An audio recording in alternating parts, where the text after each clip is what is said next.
Congress party के अध्यक्ष के मुंह से जो निकला है, उन्होंने दिखाया है कि अगर सत्ता जनता के लिए संपत्ति और समृद्धि बननी चाहिए तो उनके हाथ में आकर वो विपत्ति बन जाती है। जन जन के कल्याण के लिए आगे बढ़ते हैं, उसका मैं प्रमाण देना चाहता हूं। जरूरतमंद जनता को अनाज मुफ्त मुहैया कराया गया है। मणि माणिक महंगे किए और सहजे तृण जल नाज, तुलसी सोई जानिए राम गरीब नवाज। भाजपा सांसद और राष्ट्रीय प्रवक्ता सुधांशु त्रिवेदी ने कहा कि कांग्रेस प्रमुख ने जो कुछ कहा उससे साफ तौर पर पता चलता है कि अगर धन, जो लोगों की संपत्ति और समृद्धि होनी चाहिए, कांग्रेस के हाथों में चली जाए तो यह आपदा बन जाती है। इसके आगे उन्होंने कहा कि हम प्रधानमंत्री नरेंद्र मोदी के नेतृत्व में जिस तरह से लोगों के कल्याण के लिए काम करते हैं, पिछले 1 से 2 बजट में हमने विलासिता की वस्तुओं पर कर और शुल्क बढ़ा दिया है, लेकिन जरूरतमंद लोगों को मुफ्त राशन दिया जा रहा है।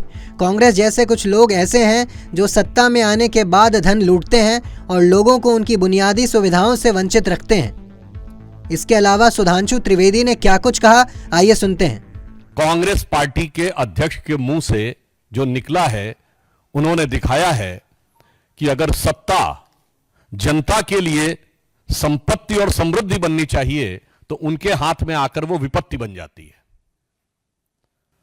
और हम प्रधानमंत्री श्री नरेंद्र मोदी जी के नेतृत्व में किस प्रकार से जन जन के कल्याण के लिए आगे बढ़ते हैं, उसका मैं प्रमाण देना चाहता हूं।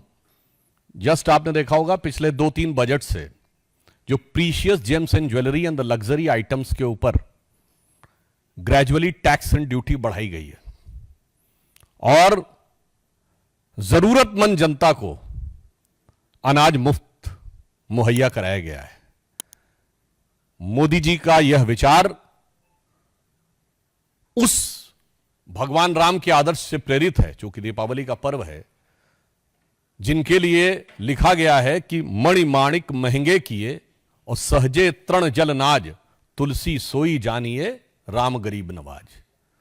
तो लग्जरियस आइटम्स के ऊपर टैक्स और गरीब व्यक्ति के लिए अनाज की उपलब्धता। मगर अफसोस की बात यह है, कुछ लोग ऐसे होते हैं, जिसमें कांग्रेस पार्टी और विपक्षी दल प्रमुख हैं, जिनके दिमाग इतने खाली होते हैं कि सत्ता में आने पर खजाना खाली कर देते हैं। देश दुनिया की तमाम खबरों के लिए देखते रहें पंजाब केसरी.com। साथ ही कमेंट सेक्शन में अपनी राय जरूर दें।